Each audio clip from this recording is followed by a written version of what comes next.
로마가 전 세계를 지배하고 있을 때에 로마 시민이 되는 것만으로도 사람들은 큰 행운으로 생각을 했습니다. 로마 시민은 함부로 체포할 수도 없었고 채찍질할 수도 없었고 십자가에 못 박아 처형할 수도 없었습니다.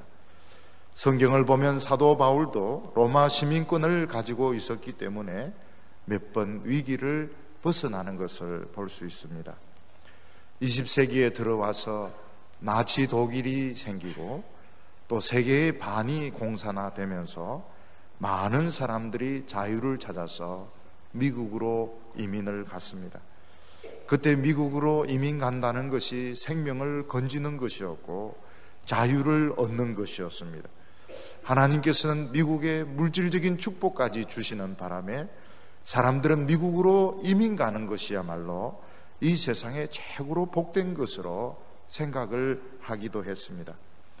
우리나라에서도 미국 가는 비자를 얻기 위해서 아침 일찍이 대사관 앞에 사람들이 줄을 서서 인터뷰를 기다릴 때도 있었고, 미국 이민 가는 것이 얼마나 어려운지 어떤 사람들은 천국 가는 것보다 더 힘들다, 그렇게 말하는 사람도 있었을 것입니다. 물론 예수 안 믿는 사람들이죠. 만약 천국 가는 길이 확실히 있기만 하다면 아마 모든 사람들은 천국 가는 비자를 얻으려고 교회 앞에 줄을 서가지고 기다릴 것입니다. 사람들은 오랫동안 하나님 나라를 이원론적으로 생각을 했습니다. 이원론적으로 생각했다고 하는 것은 세상 나라와 하나님 나라를 완전히 구별된 두 개의 세계로 생각한 것입니다. 우리 눈에 보이는 이 세상은 세상 나라고 육체적인 나라고 물질적인 나라라고 생각했습니다. 거기에 비해서 하나님 나라는 우리가 죽어야 가는 영적인 나라고 눈에 보이지 않는 나라고 비물질적인 세계라고 생각했습니다. 그래서 사람이 하나님 나라에 들어갈 수 있는 유일한 길은 죽는 것밖에 없다고 생각했습니다. 그것도 그냥 죽어서는 안 되고 살았을 때 믿음이 좋아야 되고 좋은 일을 많이 해야 된다고 생각했습니다. 이런 하나님의 나라에 대한 생각은 지금도 많은 크리스찬들의 생각을 지배하고 있는 것을 볼 수 있습니다. 그래서 이 세상에 살아있는 동안은 세상 나라에 먹고 살기 위해서 열심히 일하고 죽어야 하나님 나라에 들어간다고 생각하는 것입니다. 하나님 나라와 세상 나라를 이렇게 이분법적으로 생각하는 사고방식을 완전히 깨트리신 분이 예수님이십니다. 예수님은 이 세상에 하나님 나라가 찾아왔다고 말씀하셨습니다. 이 세상은 세상이고 하나님의 나라는 죽어야 가는 나라가 아니고 우리가 이 세상에서 하나님 나라에 들어갈 수 있고 하나님의 백성이 될 수 있고 얼마든지 하나님의 능력으로 살 수 있다고 말씀하셨습니다. 보통 나라라고 하는 것은 영토와 주권이 있어야 됩니다. 나라를 유지하는 데 중요한 것은 군대입니다. 몇 년 전 홍콩이 90년 동안 영국의 조차를 끝내고 중국의 반환이 될 때 홍콩에 제일 먼저 들어간 것은 중국 군대였습니다. 오성기를 앞세운 중국 군대가 맨 먼저 홍콩에 들어감으로써 홍콩은 중국의 반환이 되었습니다. 예수님은 나라에 대한 그런 개념도 완전히 깨트리셨습니다. 하나님의 나라는 영토와 주권과 군대로 이루어지는 나라가 아닙니다. 하나님의 나라에서 가장 중요한 것은 하나님의 말씀입니다. 하나님의 말씀이 선포되어지고 사람들이 그 말씀을 믿을 때에 하나님의 나라가 그들의 마음 속에, 그들의 가정 속에, 그들의 삶 속에 임하게 되는 것입니다. 그래서 하나님 나라에서 가장 중요한 것은 말씀이 선포되고 그 말씀을 믿는 것입니다. 그 말씀을 믿을 때 죄의 용서를 받게 되고 그 말씀을 믿을 때 마귀의 시험을 이기게 되고 그 말씀을 믿을 때에 하나님의 능력을 받게 되는 것입니다. 예수님은 하나님의 나라를 이분법적으로 설명하지 않고 이론론적으로 설명했습니다. 하나님의 나라는 우리가 죽어서 가는 비물질적이고 비육체적인 나라가 아니고 이 세상에서도 얼마든지 하나님 나라에 들어갈 수 있고 하나님의 능력을 받을 수 있다고 말씀하셨습니다. 그래서 하나님 나라에서 가장 중요한 것은 말씀을 듣고 믿는 것입니다. 죄 씻음을 받는 것이고 하나님의 능력을 받는 것입니다. 그래서 우리가 신앙생활 하는데 죄 씻음 받고 영적인 능력을 가지는 것이 굉장히 중요합니다. 우리의 신앙생활이 무기력해서는 안 됩니다. 죄에 질질 끌려다니고 정욕에 끌려다니고 마귀에게 종노릇해서는 안 됩니다. 우리는 이 세상에서 하나님의 능력을 가지고 사는 자가 되어야 되겠습니다. 오늘 첫 번째 하나님의 나라는 복음의 선포와 함께 시작이 되었습니다. 예수님은 이 세상에 하나님의 나라를 가지고 오셨습니다. 우리가 생각하는 하나님의 나라, 그 나라는 하늘에 있는 하나님의 나라는 죽기 전에는 절대로 못 들어갑니다. 죽는다고 해도 하나님 나라에 들어가는 것이 보장되어 있지 않습니다. 그런데 예수님은 이 세상에서 하나님 나라에 들어가게 하셨습니다. 하나님 나라 백성으로 살게 하셨습니다. 어떻게 예수님은 하나님의 나라를 시작하셨습니까? 하나님의 말씀을 선포하심으로 하나님의 나라가 시작되게 하셨습니다. 어떤 사람이 나라를 다스리려고 할 때에 가장 중요한 것이 그 정권의 정통성입니다. 정권의 정통성, 그리고 통치의 효율성, 이 두 가지가 굉장히 중요합니다. 나라를 제대로 다스리려면 정당하게 정권을 물려받아야 됩니다. 투표해서 뽑히든지 아니면 혈통을 통해서 임명받든지 정당한 방법으로 정권을 받아야 됩니다. 그렇지 않고 쿠데타를 일으켜서 정권을 잡은 사람은 두고두고 국민의 저항을 받게 되는 것입니다. 그리고 나라를 다스리는 사람은 국민들을 잘 살게 해줘야 됩니다. 이것이 정권의 효율성입니다. 사람들, 국민들을 불안해하게 하거나 밀란이 일어나거나 경제가 엉망이 되면 그 사람은 국민들로부터 저항을 받게 되는 것입니다. 그런데 예수님께서는 오직 하나님의 말씀을 선포하심으로 하나님의 나라를 시작하셨습니다. 그 이유는 하나님의 나라는 사람의 동의가 필요하지 않습니다. 사람의 협조가 필요하지 않습니다. 하나님의 아들이 오셔서 말씀을 선포할 때 그 말씀을 믿으면 무조건 하나님의 나라가 임하는 것입니다. 하나님의 나라는 무기를 사서 군대를 가지고 지킬 필요가 없습니다. 하나님의 능력으로 그 백성은 보호가 되게 됩니다. 14절과 15절 말씀을 보면 요한이 잡힌 후 예수께서 갈릴리에 오셔서 하나님의 복음을 전파하여 가라사대 때가 찼고 하나님의 나라가 가까웠으니 회개하고 복음을 믿으라 하시더라. 우리가 잘 이해되지 않는 것이 어떻게 복음을 외치는데 하나님의 나라가 임하느냐 하는 것입니다. 이것이 하나님 나라의 가장 중요한 원리입니다. 우리 인간에게 최고로 필요한 것은 하나님의 말씀을 듣는 것입니다. 그동안 하나님의 말씀을 듣지 못했기 때문에 마귀의 종노릇하고 죄의 종노릇하고 비참한 그런 죄짓는 삶을 살았습니다. 하나님의 복음은 단순한 메시지가 아니고 천지를 창조한 그 능력의 말씀입니다.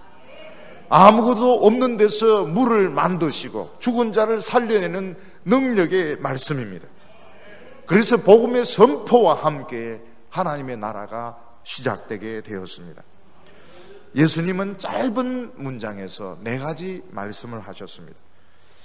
가라사대 때가 찼고 하나님의 나라가 가까웠으니 회개하고 복음을 믿으라. 예수님이 첫 번째로 말씀하신 것은 때가 찼다는 것입니다. 때가 찼고, 이것은 하나님께서 오랫동안 기다리셨던 그 시기가 왔다는 것입니다. 우리 인간에 대한 하나님의 태도는 2가지로 변하셨습니다. 첫 번째는 오래 기다리는 시기가 있었습니다. 하나님은 어떤 이유에서인지 알 수 없지만 우리 인간들을 죄 있는 상태 그대로 내버려 두시고 오랫동안 기다리셨습니다. 하나님께서 기다리시는 동안 인간들은 하나님을 모르고 마음대로 죄를 지으면서 살았습니다. 하나님께서는 그것을 가만히 지켜보셨습니다. 마치 의사가 환자를 치료하기 전에 환자의 골문 부분이 완전히 골물 때까지 기다리는 것과 같았습니다. 어떤 사람이 물에 빠진 사람 건질 때에 기절을 해서 힘이 없을 때까지 기다리는 것처럼 하나님은 오랜 시간 우리 인간들을 조용히 지켜보셨습니다. 이것이 하나님께서 지켜보시는 시기입니다. 그러다가 두 번째 시기에서 하나님은 갑자기 아들을 보내셔서 우리를 건지기 시작하셨습니다. 이 두 번째 시기에서 누구든지 하나님의 말씀을 듣고 믿기만 하면 구원을 받습니다. 그래서 예수님은 때가 찼고 이렇게 말하고 있습니다. 우리 인간에 대한 하나님의 태도가 변하신 것입니다. 하나님께서 오랫동안 인간들이 비참하게 살다가 멸망하도록 기다리고 계시다가 갑자기 하나님의 태도가 변하면서 아들을 보내셔서 우리를 건지기 시작하셨습니다. 왜 하나님께서 우리 인간들을 그렇게 오랫동안 내버려 두셨을까요? 그 이유는 우리 인간들이 예수를 믿지 않고 스스로 힘으로 구원받을 가능성이 단 1%만 있어도 우리 인간들은 예수를 믿지 않습니다. 우리 인간들이 자신의 공로로, 자신의 노력으로 구원받을 수 있는 길이 1%만 있어도 절대로 우리 인간들은 예수를 믿지 않습니다. 예를 들어서 어떤 분이 큰 병에 걸렸는데 수술을 하지 않고 약물로 치료받을 수 있으면 절대로 수술을 안 받습니다. 어떤 환자가 수술을 받으려고 작정한 것은 이 방법밖에 없기 때문입니다. 어떤 환자도 심심하니까 수술이나 받아보자, 너무너무 재미가 없으니까 배를 콱 째자, 그런 사람은 아무도 없습니다. 도저히 딴 방법이 없기 때문에, 수술 외에는 치료될 방법이 없기 때문에 이 약 저 약 다 먹어보다가 안 됐을 때 수술을 받는 것입니다.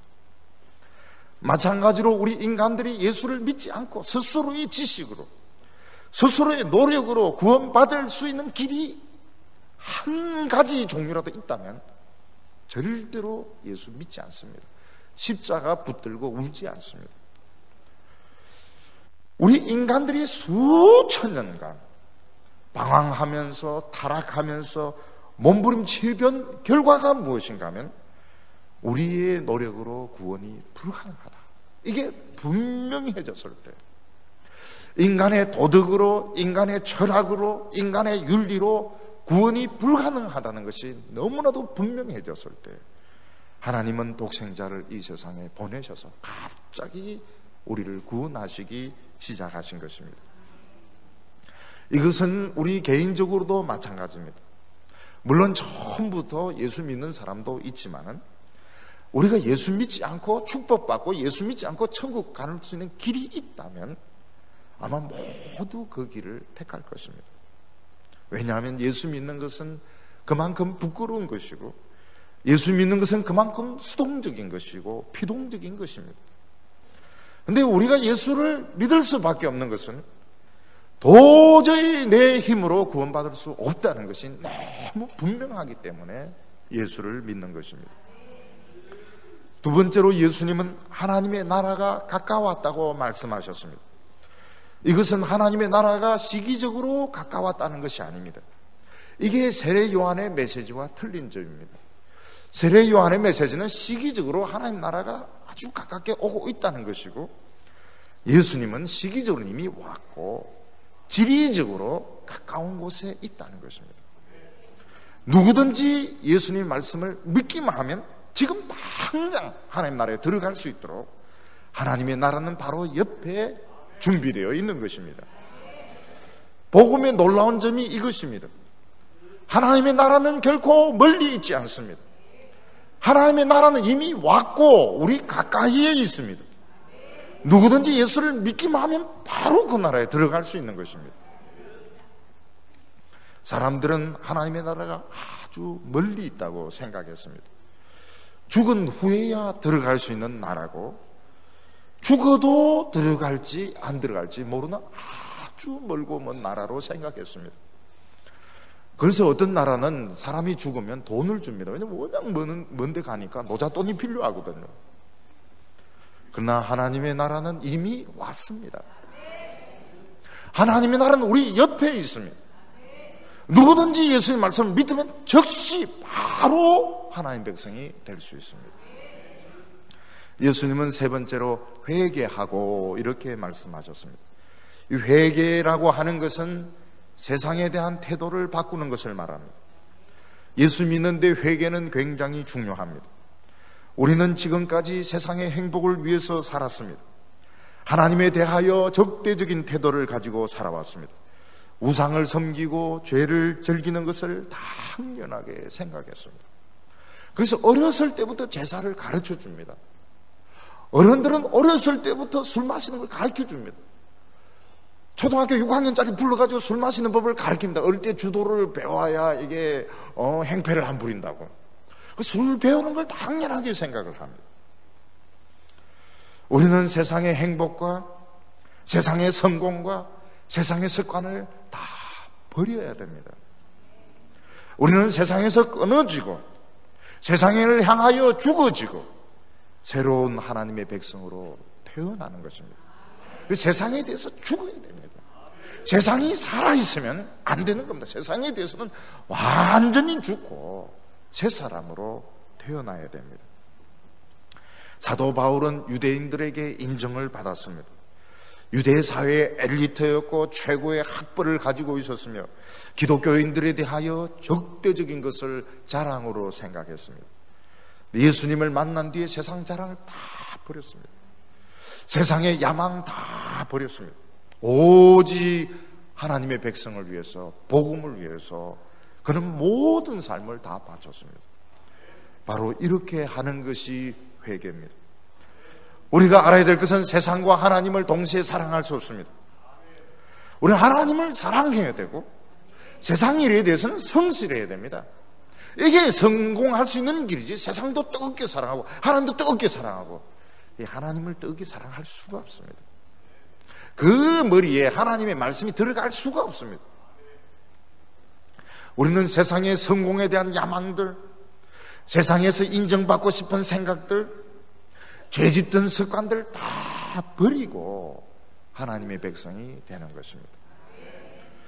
제가 이 목회자로 이렇게 생각을 해보니까 목사도 참 그 명예를 버리는 게 힘든 것 같아요.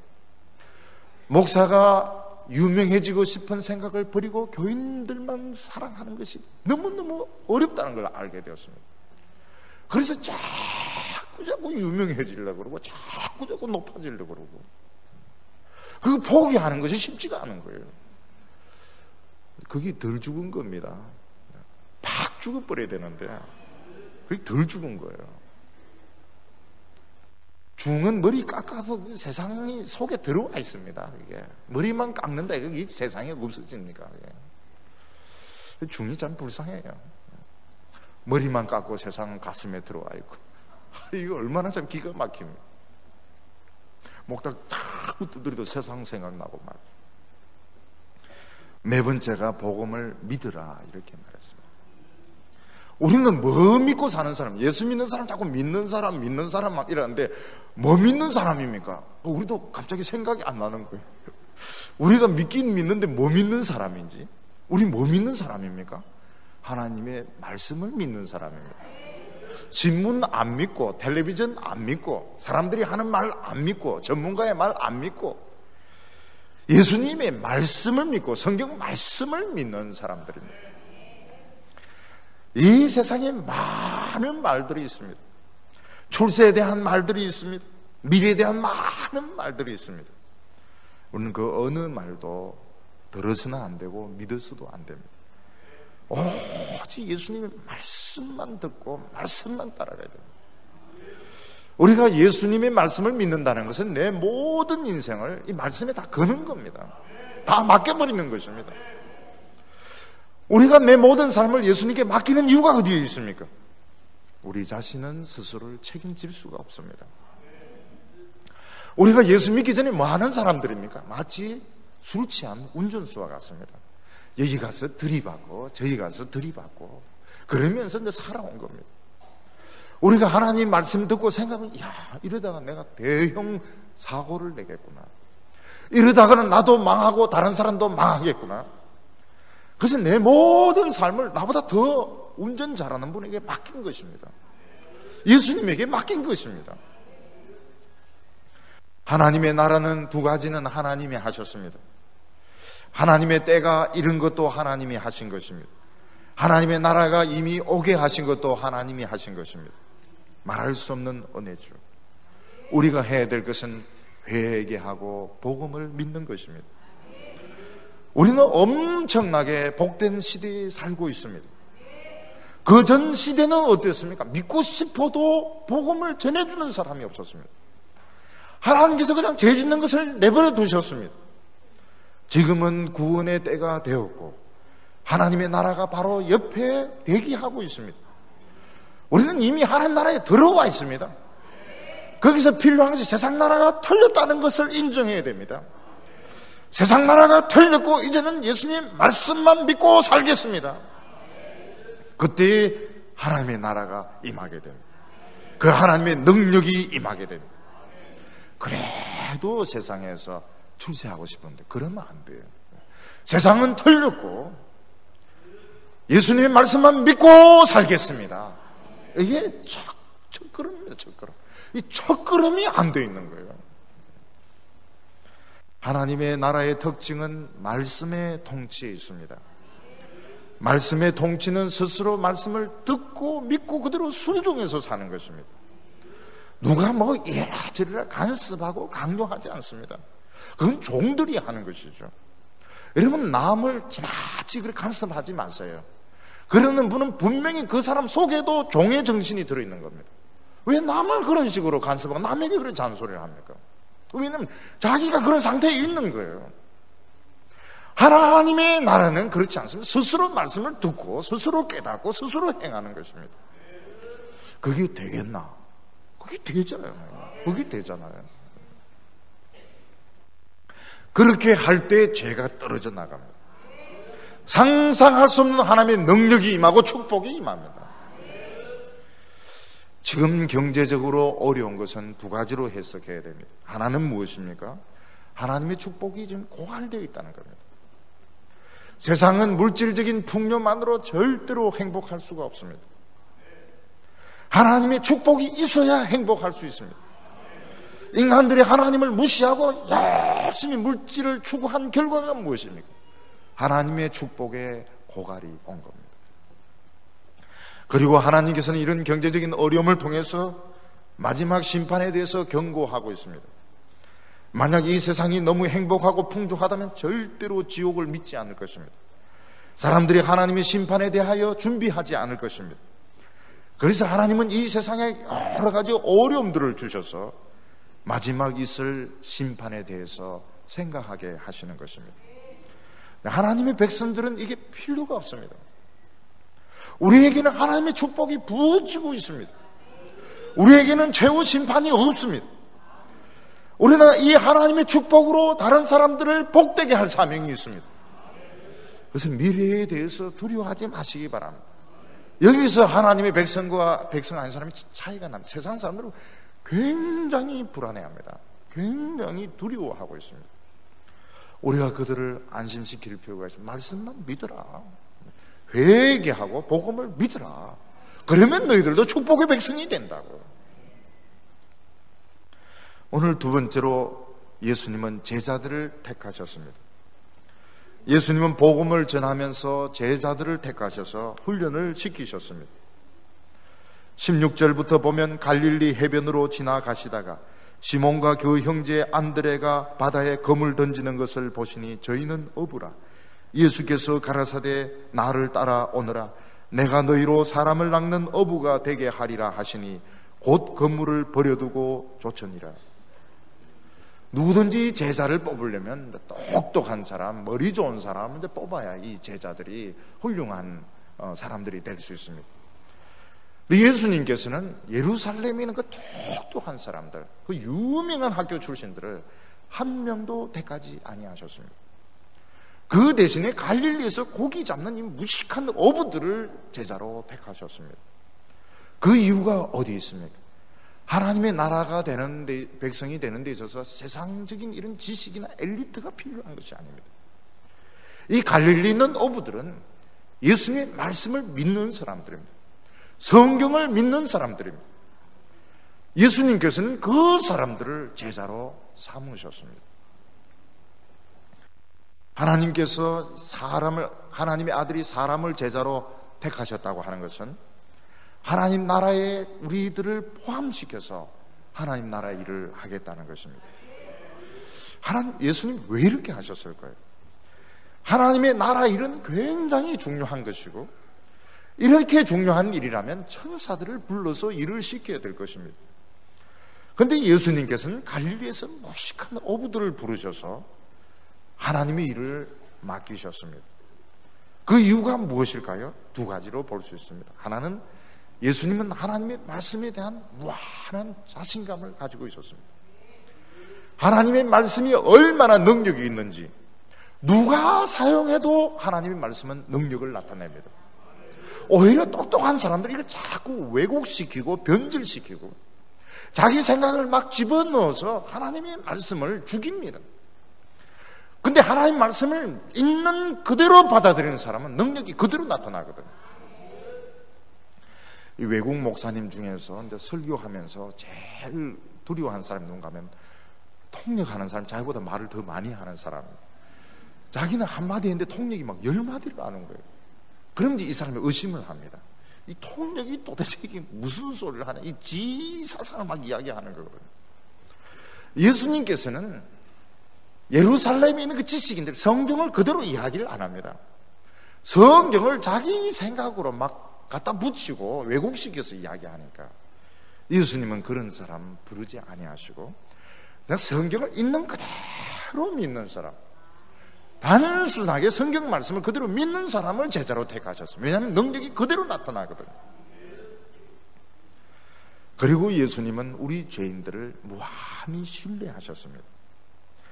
예수님께서 우리 인간들에게 복음을 맡기셨다고 하는 것은 천국의 최고로 중요한 보물을 우리에게 그냥 다 주신 것입니다. 우리로 하여금 마음껏 하나님 나라를 위하여 섬기고 일하게 하셨습니다. 예수님은 하나님의 나라의 일을 100% 우리에게 다 위임하셨습니다. 우리가 농땡이를 치면 하나님 나라가 엉망이 될 수가 있습니다. 또 충성된 종이 되어서 최선을 다하면 하나님 나라가 그만큼 능력 있게 나타내기도 합니다. 이거를 그냥 무조건 우리에게 다 맡기신 것입니다. 그래서 이게 굉장히 중요합니다. 이 말씀을 맡은 우리들이 아주 중요합니다. 우리가 하나님의 복음의 능력을 믿지 않고 다른 것을 막 자랑하고 이런 많은 사람들이 지옥 갑니다. 우리가 복음의 능력을 믿고 이 말씀에만 헌신되면 많은 사람들이 구원을 받습니다. 이거를 전부 100% 우리에게 다 위임을 하셨습니다. 우리가 죄인이기 때문에 유리한 점도 많이 있습니다. 만약 천사가 이 복음을 전하고 천사가 사람들을 이렇게 확인한다면 사람들이 부끄러워서 못 나올 겁니다. 자기 죄가 부끄러워서요. 우리는 죄인이기 때문에 죄인끼리 통하는 것이 있습니다. 우리가 이 죄인인데 구원받아서 하나님이 귀한 종들이 되었다면 죄인들 중에서 구원 못 받을 사람이 아무도 없습니다. 사도 바울이 한 게 그건 내 같은 인간이 구원받아서 하나님의 종이 되었다면 누구든지 구원받고 귀한 종이 될 수 있다. 이걸 보여주고 있다는 겁니다. 예수님의 제자 중에 마태는 세리였습니다. 그래서 많은 세리들이 예수님께 올 수 있었습니다. 왜냐하면 마태하고 내하고는 친구니까요. 예수님 제자 중에 셀롯인 유다가 있었는데 이 셀롯인은 열심당원입니다. 운동권이고 긍휼주의자입니다.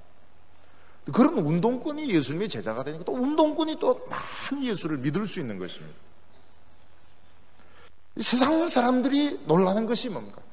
우리와 똑같이 저 학교 다닐 때 막 술 마시고 헤매고 이랬는데 예수 믿고 나서 변하더라는 겁니다. 우리도 예수 믿기 전에는 방황했습니다. 예수 믿기 전에는 방탕하게 살던 사람도 많이 있었습니다. 예수 믿고 나서 완전히 변하여 새 사람 되었습니다. 이게 세상 사람들은 충격을 받습니다. 여러분, 세상 사람들이 충격받는 것은 교회 외모가 아닙니다. 변화된 모습입니다. 저거 맨날 헤매고 엉뚱한 소리 하고 막 술 마시고 이러더니 예수 믿고 나서 술 다 끊고 말이죠. 완전히 변하여 새 사람 되었다. 막 그 혈기도 죽고 더러운 성질도 죽고 욕하던 그 입도 막 성령에 불로 찢어가지고 막 찬송 부르고 말이죠. 욕도 안 하고 말이죠. 우리는 세상 사람들에게 분명히 약속할 수 있습니다. 뭐 부자가 된다든지 뭐 모든 병이 싹 다 낫는다든지 우리 그런 약속은 못합니다. 그건 하나님이 알아서 하실 것이고 분명히 변한다는 것은 약속할 수 있습니다. 우리보다 더 변할 수도 있습니다. 왜냐하면 먼저 된 자가 나중되고 나중된 자가 먼저 될 수도 있다고 말씀하셨거든요. 예수님은 제자들에게 이렇게 말씀하셨습니다. 나를 따라오너라. 너희로 사람을 낚는 어부가 되게 하리라. 지금 이 사람들은 물고기 잡는 어부들입니다. 예수님은 그들은 계속 어부인데 대상은 달라질 거라고 했습니다. 앞으로 그들은 물고기를 잡는 것이 아니고 사람을 낚는 어부가 될 것이라고 했습니다. 이 사람을 낚는 어부라는 것은 참 재미있는 표현입니다. 왜냐하면 어부들이 물고기를 잡는 것과 제자들이 사람을 잡는 것 사이에 뭐 비슷한 것이 있다는 것입니다. 어부들이 물고기를 잡을 때 물고기를 잘 알아야 됩니다. 물고기 그 종류에 대해서 또 물고기의 그 특징에 대해서 물고기의 습성에 대해서 잘 알아야 됩니다. 물고기를 전혀 모르는 사람이 어부가 될 수가 없습니다. 왜냐하면 못 먹는 고기 잔뜩 잡아가지고 팔면은 요거도 먹죠. 맛있는 고기, 사람들이 좋아하는 고기, 이런 고기를 이제 잡아서 비싸게 파는 것이 어부입니다. 부인들이 제일 화날 때가 언젠가 하면 막 한 마리에 막 2만 원, 3만 원 이런 생선을 손님 대접한다고 사가 요리를 잘 해가지고 탁 내놨는데 손님이 생선의 가치를 모르는 겁니다. 여기 찔러보고 저기 찔러보고 완전히 엉망으로 만들었을 때 부인이 결심합니다. 다시는 생선을 요리하지 않겠다. 이 무식한 사람들을 위해서 생선을 내어놓지 않겠다. 막 찔러놓고 가면서 얼마짜리요? 이럴 때 결심을 하죠. 어부는 물고기의 가치를 압니다. 이 가치 있는 물고기와 가치 없는 물고기를 알고 그 물고기의 습성에 따라서 미끼를 이렇게 매답니다. 물고기를 잡는데 미끼가 중요합니다. 미끼가 물고기가 딱 좋아하는 것이 이렇게 달려있을 때 물죠. 물고기가 굉장히 싫어하는 걸 떡 달아놓으면 절대로 물지 않습니다. 여러분, 물고기가 아무리 많아도 맨손으로는 물고기 못 잡습니다. 낚시로 아니면 그물로 미끼가 있어야 됩니다. 예수님은 우리 인간이 얼마나 가치가 있는지 아셨습니다. 우리 인간이 하나님을 모르고 죄 지으면서 살 때 가치는 정말 제로입니다. 하나님의 말씀을 듣고 성령 받으면 최고의 축복의 자녀로 변합니다. 우리 기독교는 인간을 제일 잘합니다. 우리 기독교만큼 인간을 잘하는 종교가 없습니다. 그래서 사람들은 성경에 대해서 뭐라고 해요? 심리학 중에 심리학, 사이콜로지 오브 사이콜로지. 너무 인간 심리에 대해서 너무 잘 알고 있습니다. 우리 기독교만큼 죄인을 깊이 이해하고 사랑하는 종교가 없습니다. 다른 도덕이나 윤리 막 비난하죠. 죄를 지면 비난하고 욕을 하고 처벌하지만 기독교는 죄인을 굉장히 이해를 잘합니다. 죄인을 깊이 사랑합니다. 기독교의 미끼가 뭡니까? 보통 미끼는 나쁜 뜻이지만 기독교의 미끼는 좋은 뜻입니다. 미끼로 걸어서 사람을 잡아서 뭐 먹으려고 하는 게 아니고 치료하려고 하는 미끼니까요. 기독교의 가장 매력적인 미끼는 하나님의 사랑입니다. 이 세상에 사랑받는 것을 싫어하는 사람은 아무도 없습니다. 모든 사람들이 관심받기를 원하고 사랑받기를 원하고, 그 중에서 제일 중요한 것이 하나님의 관심이고 하나님의 사랑입니다. 우리에게는 하나님의 관심이 있고 하나님의 사랑이 있습니다. 복음을 전해주는 그 자체가 하나님의 관심입니다. 그게 하나님의 사랑입니다. 기독교는 사람을 아첨하지 않고 있는 그대로 존중해 줍니다. 여러분, 생사람을 깎아내리지 마세요. 있는 그대로 존중해서, 그렇다고 해서 아부할 필요도 없습니다. 있는 그대로 봐줍니다. 그리고 가장 아름다운 모습으로 치료받도록 도와줍니다. 이게 하나님의 사랑이죠. 그리고 세상 사람들이 기독교인들에 대해서 매력을 느끼는 것이 뭔가 하면 기독교인들의 깨끗함입니다. 이 세상 살면서 너무나도 추잡한 것들, 너무나도 더러운 것들, 변질된 것들 너무 많이 봤습니다. 모든 것이 오염되어 있고 모든 것이 썩어 있습니다. 깨끗한 음식인 줄 알고 먹으려고 보니까 막 상해 있습니다. 참 멋진 사람인 줄 알고 사귀 보니까 이 막 사기꾼입니다. 이 세상에 막 전부 다 막 썩고 변질되고 냄새 나는 것밖에 없습니다. 근데 하나님의 백성들을 만나니까 깨끗한 거예요. 깨끗해요. 뭘 요구하고 뭘 탐을 내고 이게 없어야 됩니다. 저는 옛날 책들을 읽으면서요, 굉장히 감동을 받아요.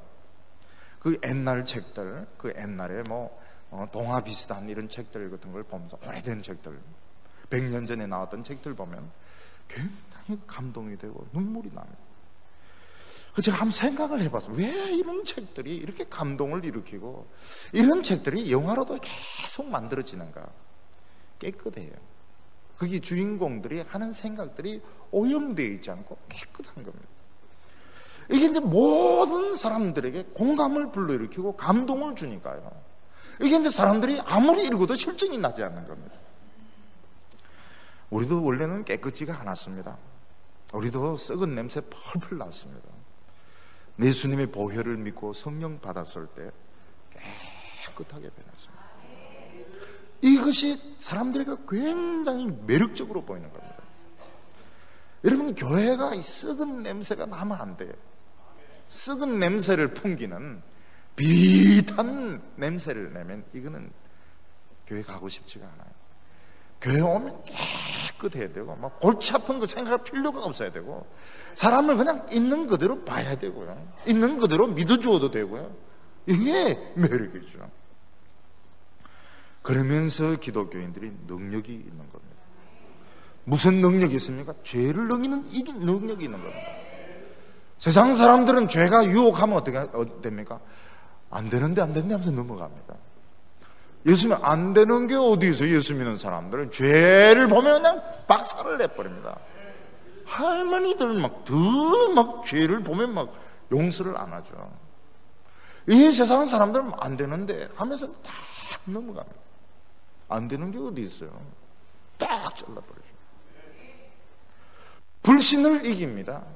두려움과 불안을 이깁니다. 능력이 있죠. 여러분, 남을 믿어주는 게 능력입니다. 의심하기 시작하면 끝이 없습니다. 다 믿어주는 겁니다. 그리고 기도 응답에 능력이 있습니다. 기도하니까 다 되는 거예요. 기도하니까. 고난을 이기는 능력이 있습니다. 매력적이죠. 저는 예수님이 제자들에게 하신 말씀을 좀 바꿔서 생각할 때가 많습니다. 만약 제자들이 어부가 아니고 광부들이었다면 예수님이 이렇게 말씀하셨을 것 같습니다. 나를 따라오너라. 내가 너희로 보물을 캐는 광부가 되게 하리라. 성경 말씀은 보물이 가득 들어있는 광산입니다. 우리는 지금 이 보물을 지금 캐내고 있는 거예요. 보물을 지금 주머니에 지금 담고 있습니까? 지금 이게 보물을 지금 캐내고 있는 거예요. 성경을 해석할 때마다 보물이 막 쏟아져 나오고 있고, 우리 자신이 보물로 변하고 있습니다. 여러분, 교회 올 때와 같은 모습으로 가면 안 됩니다. 올 때는 잡석처럼 왔다 하더라도 갈 때는 보물로 변해서 가야 됩니다. 존귀하게 변해서 가야 됩니다. 오늘 세 번째 보면 가버나움 회당에서 말씀의 능력이 나타난 것입니다. 예수님은 처음에 길이나 동네에서 막 복음을 전했던 것 같습니다. 그러다가 안식일이 되었을 때 예수님은 회당에 들어가셨습니다. 21절과 22절에 보면 저희가 가버나움에 들어가니라 예수께서 곧 안식일에 회당에 들어가 가르치시매, 예수님은 말씀을 들을 준비가 있는 사람들을 찾아가셨습니다. 예수님이 제일 먼저 찾아가는 곳이 어디겠습니까?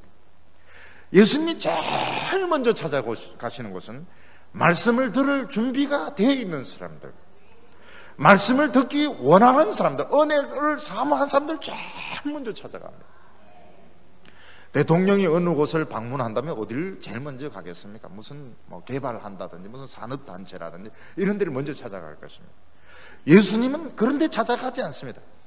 말씀을 듣기 위해서 모여있는 사람들, 말씀을 듣기 사모하는 사람들을 제일 먼저 찾아가십니다. 그래서 교회는 언제든지 폭발이 일어날 수 있습니다. 어느 순간에 하나님의 말씀이 막 능력을 나타내기 시작하면서 교인들의 얼굴이 빛을 발하기 시작하면서 막 변하여 새 사람이 되는 이런 역사가 언제든지 나타날 수 있습니다.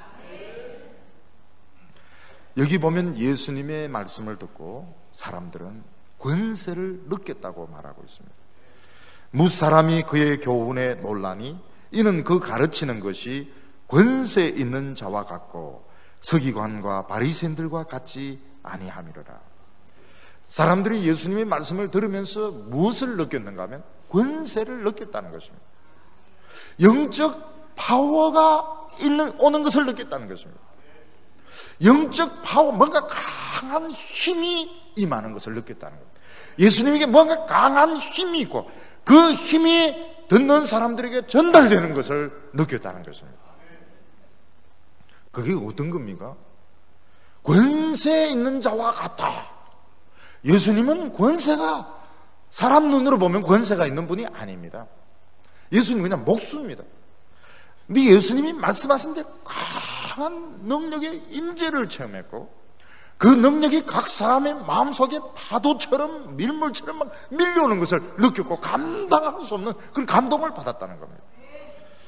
그 당시 서기관과 바리새인들은 그게 없었어요.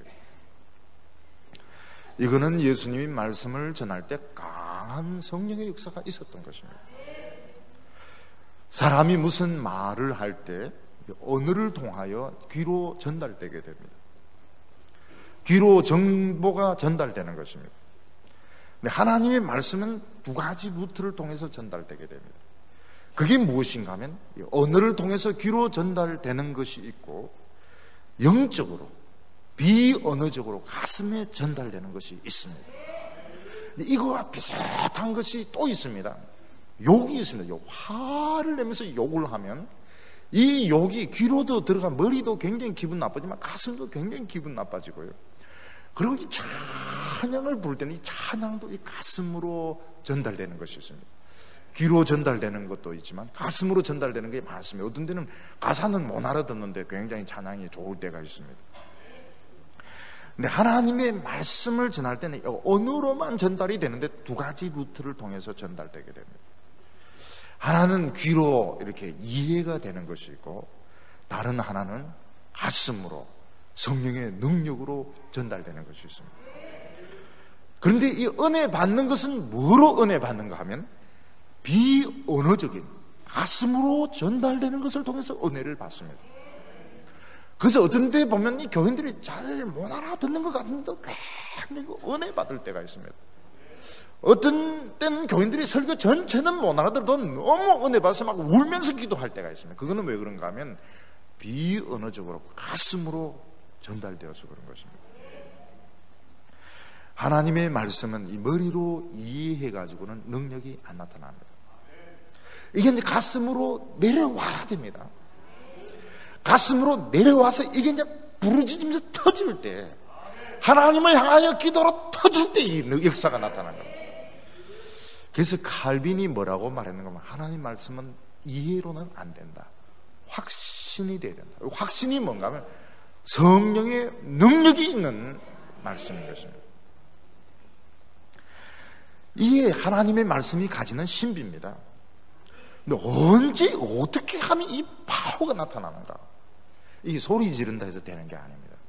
성경이 바로 해석되어질 때입니다.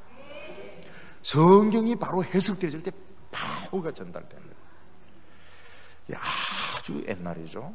아주 옛날인데 그 화란 사람인데 평신도로서 우리나라에 그 선교사로 오신 분이 있습니다. OMF 선교사로 오신 분이 있습니다. 그분이 이제 그 OMF 기도 모임에 이제 제가 아주 오래 전이죠. 거기 같이 가서 이제 기도도 하고 이렇게 했는데 그분이 이제 이 시편을 이제 설교를 하는데 굉장히 그 수줍은 사람이에요. 이분이 아주 수줍은 사람입니다. 그래서 막 설교하면서 입도 가리기도 하고 이러는데 시편을 이렇게 해석을 하는데 이게 이제 제대로 해석이 되는 거예요. 영적인 파워가 임하기 시작했습니다. 놀랐어요. 굉장히 놀랐어요. 그분은 이제 평신도입니다. 평신도인데도 시편을 이 강의 설교에 이분이 은사가 있었어요. 능력이 있었어요. 막 가슴이 막 뜨거워지기 시작하는데 너무너무 막 뜨거웠습니다. 이 성경이 해석되어지는 게 참 놀랍습니다. 우리 성도들이 제일 행복할 때가 언젠가 하면 성경이 해석되어질 때입니다. 우리 성도들이 제일 답답할 때가 언제입니까? 성경이 해석 안 되고 엉뚱한 소리 할 때입니다. 그때 답답하죠. 같은 주여 해도 주여가 틀립니다. 하나는 기쁜 주여, 하나는 답답한 주여입니다. 성경이 해석되어질 때 막 이 죄가 생각이 나는 겁니다. 막 부끄러워져요.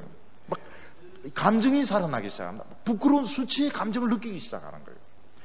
성경이 해석되어지면서 하나님의 사랑이 가슴이 뜨거워지기 시작합니다.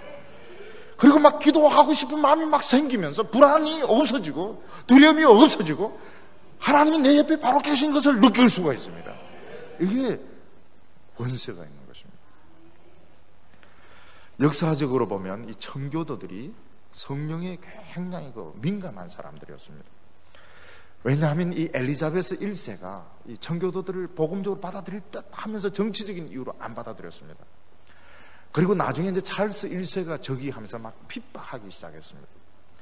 그래서 이 청교도 목사들이 굉장히 그 불안한 가운데 있었기 때문에 그 성령에 대해서 아주 민감했고, 그래서 청교도의 책들이, 성령에 대한 책들이 더러더러 있습니다. 많습니다. 그리고 그 체험들도 많습니다. 근데 어떤 목사님이 늘 좀 평범한 목회밖에 못했습니다. 권세도 없었고 회심하는 사람도 별로 없었습니다.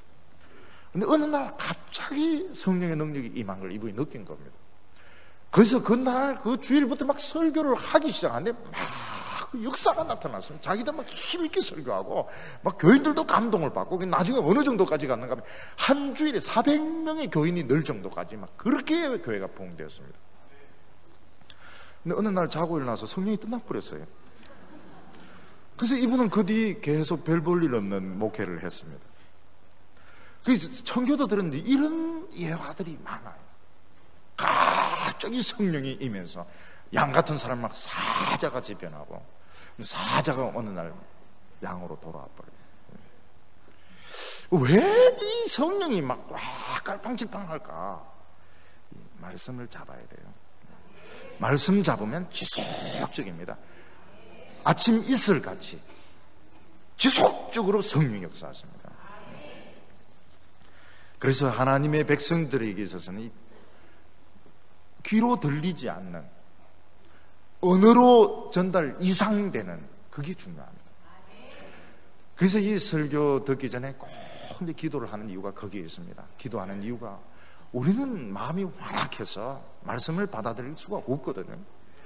그래서 대표 기도하는 분이 참 겸손하게 하나님 정말 우리에게 마음을 열어주셔서 정말 귀로 듣는 것 이상으로 성령이 권세 있게 임하게 해달라고. 그럴 때 이제 교인들의 마음이 이제 열리면서 말씀을 이제 받아들이게 됩니다.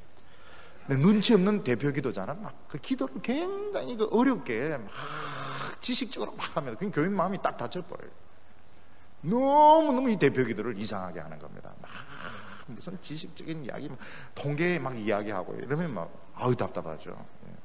대표 기도를 뭐 때문에 하는가? 대표 기도를 뭐 때문에 하는가? 그겁니다. 우리가 굉장히 마음 열기 힘들어요. 그리고 은어적으로 이해했다 해서 그 사람이 은혜 받은 게 아니라고요. 오늘 설교 이해했습니다. 예, 이해했습니다. 그런데 가슴은 냉랭한 거예요. 왜 그렇습니까? 난버발, 비언어적으로 전달되는 이 권세 있는 이 말씀을 못 들은 겁니다. 귀로만 그냥 들은 거예요. 말귀만 알아들은 거, 권세를 못 느낀 겁니다.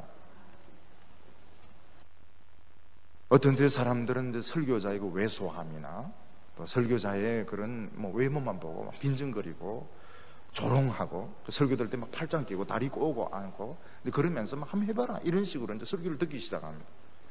근데 설교자가 아주 겸손한 마음으로 이제 성경을 해석하기 시작할 때 근데 빈정거리는 얼굴이 탁 굳어지기 시작합니다. 그리고 팔짱을 풀고 차렷 자세가 되고요.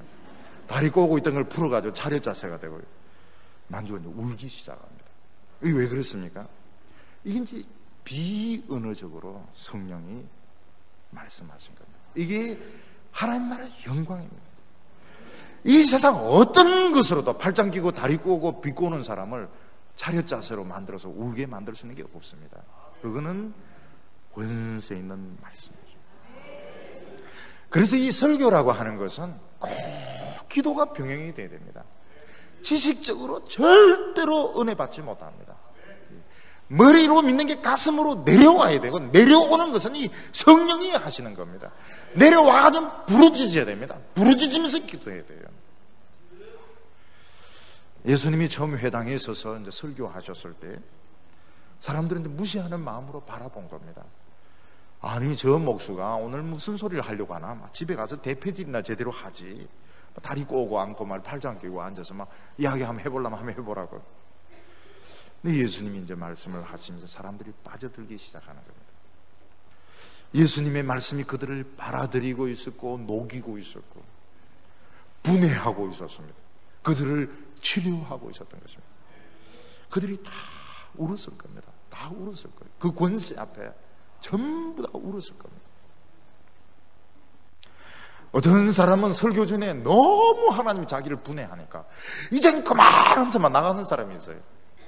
너무 하나님께서 막 분해를 하니까요. 그의 자존심과 위선을 하나씩 뻗기 시작하니까 있을 수가 없는 거예요. 도망가 버려요. 조지 휘필드는 설교할 때 사람들이 너무 괴로워했습니다. 너무 괴로워했어요. 있는 그대로 설교에서 다 나오니까. 그리고 기절도 하기도 하고 울다가 기절하기도 하고. 세상 사람들의 말은 이 말장난이 많습니다.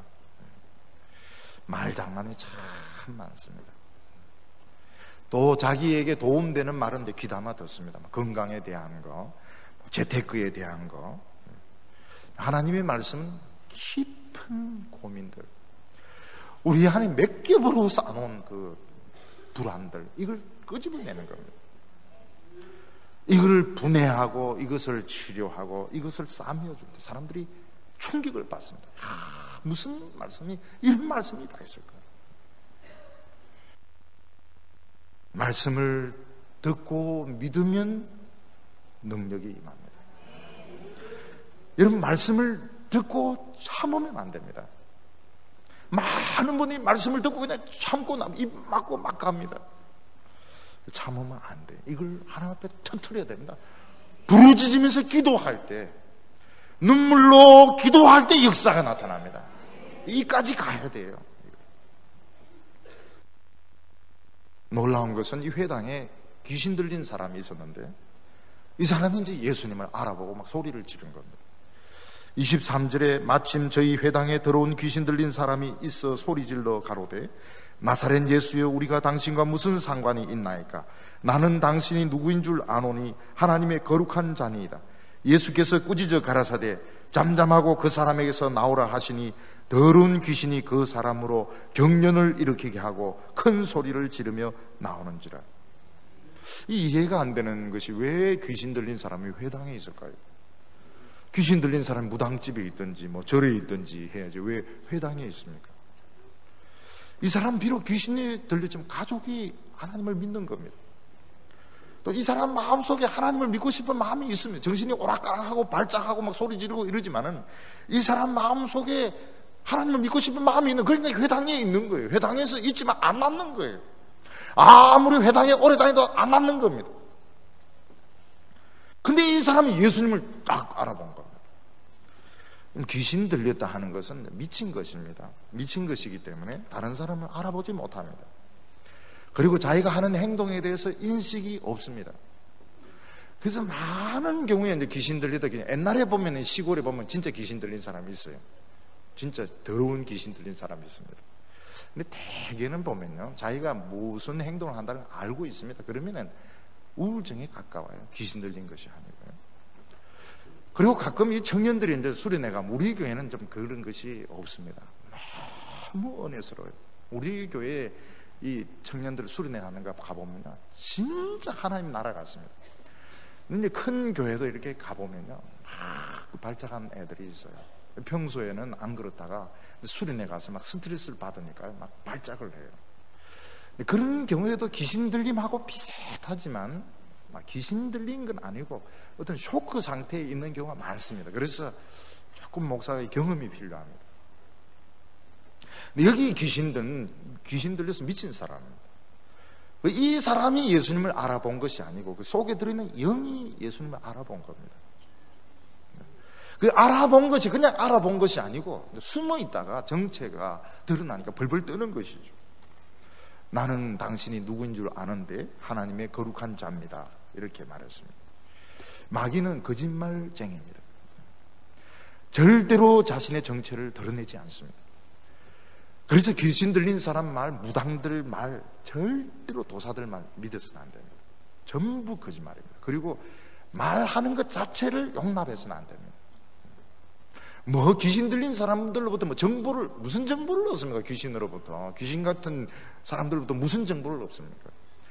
이 베레아 선교 단체가 이게 잘못된 이유가, 귀신 들린 사람 자꾸 정보를 받아가지고 귀신 들린 사람 하는 거 신학 체계를 세우니까 그 신학이 귀신론이 되는 겁니다. 귀신 같은 그 말도 안 되는 신학이 되는 겁니다. 이 사람이 예수님을 알아본 건 예수님 그 권세에 눌려가지고 그 숨을 그냥 미친 줄 알았는데, 미치고 간질인 줄 알았는데 이게 이제 안에 귀신의 정체가 드러나는 겁니다. 드러나면서 이제 예수님을 아는 채 하니까 예수님께서 닥쳐! 절대로 그 사람 말 못하게 하고 귀신 떠나게 하니까 막 사람 경련을 일으키면서 거품 흘리면서 그러면서 사람이 살아났습니다. 정신적으로 병든 사람은 잘 치료되지 않습니다. 귀신 들린 사람의 정신병 치료되지 않습니다. 예수님은 한순간에 딱 고치셨습니다. 예수님이 못 고칠 병이 없는 겁니다. 예수님 모든 정신적인 병, 육체적인 병, 영적인 병을 다 치료하실 수 있습니다. 예수님에게 모든 걸 다 맡길 수 있습니다. 27절에 다 놀라 서로 물어 가로되 이는 어쩌미뇨 권세 있는 새 교훈이로다. 더러운 귀신들을 명한즉 순종하는도다 하더라. 예수님은 사람들에게 말씀의 능력을 보여주셨습니다. 말씀이 그냥 듣기 좋아라고 하는 것이 아니고 마귀의 종된 자를 치료함으로써 하나님의 나라가 선포될 때 마귀의 나라는 무너지는 것입니다. 얼어붙어 있었던 사람들의 불신의 마음 속에 성령의 바람이 불고 있는 것입니다. 하나님의 나라 운동이 일어나지 않으면 마귀가 일어나게 되어 있습니다. 이것은 반드시 일어나게 되어 있습니다. 오늘 우리가 알아야 될 것은 하나님의 나라가 이미 왔다는 것입니다. 하나님의 나라가 멀리 있지 않다. 하나님의 나라가 멀리 있지 않다. 가까이 왔다는, 이미 왔다는 것입니다. 예수님은 하나님의 나라를 이 세상에 가지고 왔습니다. 우리는 죽어야 천국 간다, 그런 생각을 버리셔야 됩니다. 천국은 이론론적입니다. 우리는 이미 여기 천국에 왔고 우리는 여기서 하나님의 능력으로 살아가고 사람이 떡으로만 살 것이 아니고 하나님의 능력으로 사는 이 세계 속에 들어와 있는 것입니다. 기도하면 응답이 되고 더러워진 사람들이 깨끗해지고 변질됐던 사람들이 치료되고 순수한 하나님의 나라를 우리는 이미 경험하고 있는 것입니다. 지금 우리 주위에는 너무나도 많은 사람들이 사탄에 매여 있습니다. 술에 매여 있고 미신에 매여 있고 정욕에 매여 있습니다. 우리가 복음을 밝힐 때 이 사람들은 빛으로 나오게 되어 있습니다. 그들은 많은 문제를 가지고 있습니다. 우리는 사람들이 많은 문제를 가지고 교회에 나오는 걸 정상적으로 생각해야 됩니다. 그들은 인생에 실패한 사람일 수도 있고 결혼에 실패했을 수도 있고 육체적인 정신적인 병을 가지고 나올 수 있습니다. 여러분 개척교회를 해보면 어떻습니까? 정상적인 사람은 거의 안 옵니다. 뭐 알코올 중독자들, 그리고 뭐 말기암 환자들, 그런 사람들을 다 사랑으로 받아서 치료가 돼야 교회가 부흥되는 것입니다. 교회가 그걸 이겨야 됩니다. 병을 이겨야 되고 마귀를 이겨야 되고 죄를 이겨야 됩니다. 권세입니다. 권세. 하나님 나라에서 중요한 것은 권세입니다.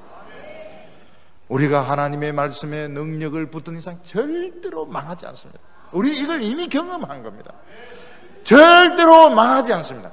하나님의 백성들은 연단받을 수 있지만 멸망은 없습니다. 미래를 절대로 두려워하지 마시기를 바랍니다. 우리가 사탄의 세력이 우리를 이기지 못한다는 걸 믿으시기를 바랍니다. 우리가 겸손하게 하나님의 말씀 붙들 때 사탄의 세력은 벌벌 떱니다. 정체를 드러내게 되어 있습니다. 한 사람도 속이지 못할 것입니다. 오늘 주님이 맡기신 이 복음을 가지고 다시 한번 이 복음에 헌신하고 믿음으로 승리하는 우리 성도들 다 되시기를 축원합니다. 기도드리겠습니다. 거룩하신 하나님 아버지, 권세로 우리에게 임하여 주시옵소서. 우리의 귀로만 말씀하지 마시고 우리의 가슴 속에 성령의 바람이 불게 하여 주시옵소서. 메말라 있었던 우리의 눈에서 눈물이 쏟아지게 하여 주시고 닫혀 있었던 우리의 입에서 기도가 터져 나오게 하여 주시옵소서. 민민했던 우리의 마음속에 수치심이 생기게 하여 주시옵시고 죄를 밥 먹듯이 하면서 뻔뻔스러웠던 우리에게서 회개의 기도가 나오게 하여 주시옵소서. 부르짖으며 기도할 때 역사하여 주시기를 원합니다. 모든 사탄의 세력이 구속당하게 하여 주시옵시고 사탄에게 매이던 모든 사람들이 풀려나게 하여 주시옵소서. 예수님의 이름으로 기도하옵나이다.